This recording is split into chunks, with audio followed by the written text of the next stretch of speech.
Hi, everyone. I'm Jerlise Diaz with the Record Journal. We're here today with our new weekly segment, Ask the Expert.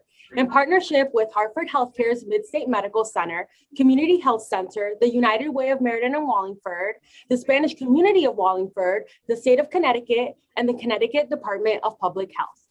We'll talk about various aspects of the vaccine rollout and have a medical expert answer a weekly question. Today, I'm joined by Dr. Daniel Wilensky from Community Health Center. This week's question is, if I had COVID-19, why should I get the vaccine? Well, that's an excellent question. And the quick answer is two reasons. One is so that I don't get sick. And the second is that I don't transmit COVID to somebody else who might get sick. There are a lot of subtleties here in that there is some protection against COVID-19 from getting it the first time. We've been only in this pandemic for not that much over a year, and we don't have all the answers as to how much protection we get. But we do certainly know that some people do get COVID-19 a second time, and how much that happens is difficult to know. There was actually a very helpful study that was just printed last month in Lancet from a study in Denmark. And in Denmark, they had two waves that were separated by about 4 months, and they had extensive testing throughout each. So they were able to look at those numbers and see of the people who had had COVID-19 with the first wave and of the people who hadn't, whether there was protection. And we would be hoping that after 4 months that it would be nearly 100% protective. But what they discovered, or what their numbers showed, was the protection was about 80% on average. But the protection was actually half as much for people who are the most vulnerable, the elderly and sick. So I think that it was about 40% protection, and again, only out at about 4 months. So that might be the best information we have. Now, of course, that is not telling you who got sick from COVID, but it is telling you who wound up getting a positive test for COVID again after 3 months. And so at the very least, those would be people who would be what we call asymptomatic transmission, or capable of asymptomatic transmission. And we absolutely know that people do get sick a second time. You know, it's a generalization to say that the second time you get a virus, it's likely to be less serious than the first, but that's a total generalization. Definitely people can get sicker the second time around. Now, we do think that most people, or we do think that it's very rare to get a second illness within the first 90 days. So the Center for Disease Control usually says that you can definitely wait 3 months from when you first had COVID to getting the vaccine a second time. And at least right now in Connecticut, while we're still struggling to get vaccines to everybody, I think it's reasonable to wait 3 months. Unless, of course, you are living with someone incredibly vulnerable, or you had a terrible course of it the first time, or you have a lot of risk factors. I think it's reasonable to wait 3 months. Up until that Denmark study, honestly, I was suggesting to many of my patients to wait 6 months. But with that Denmark study, I just no longer feel that it's safe to wait that 6 months.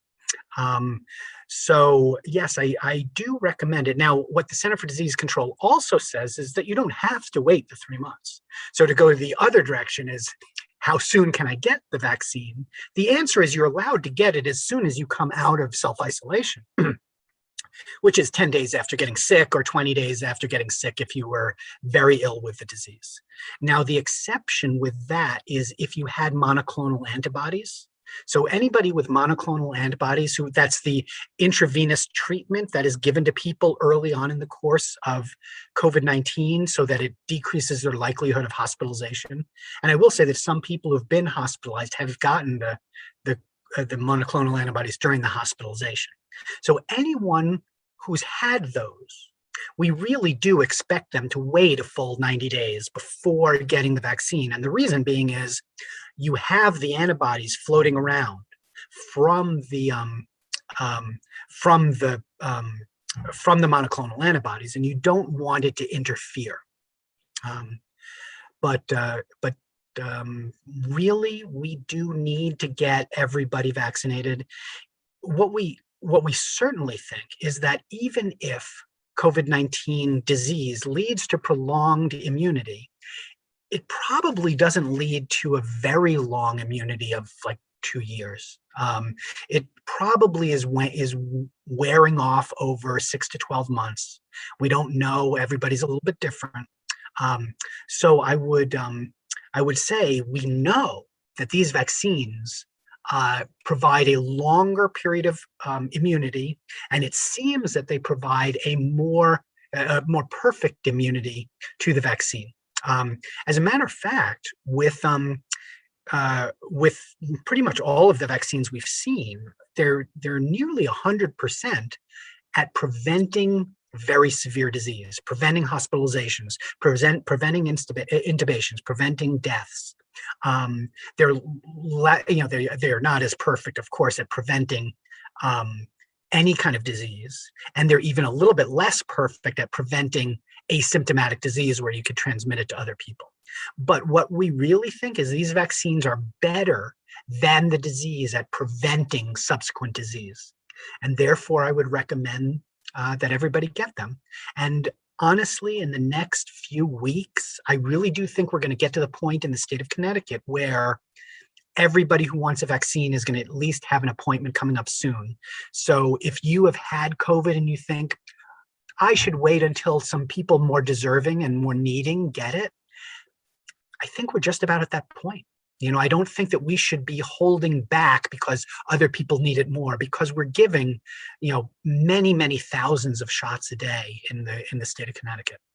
And the more vaccines we get into arms, the sooner we're going to be out of this pandemic.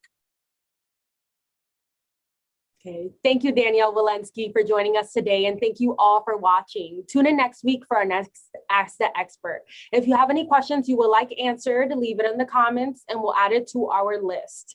Thank you again to our partners for making this possible: Hartford Healthcare's Midstate Medical Center, Community Health Center, the United Way of Meriden and Wallingford, the Spanish Community of Wallingford, the State of Connecticut, and the Connecticut Department of Public Health.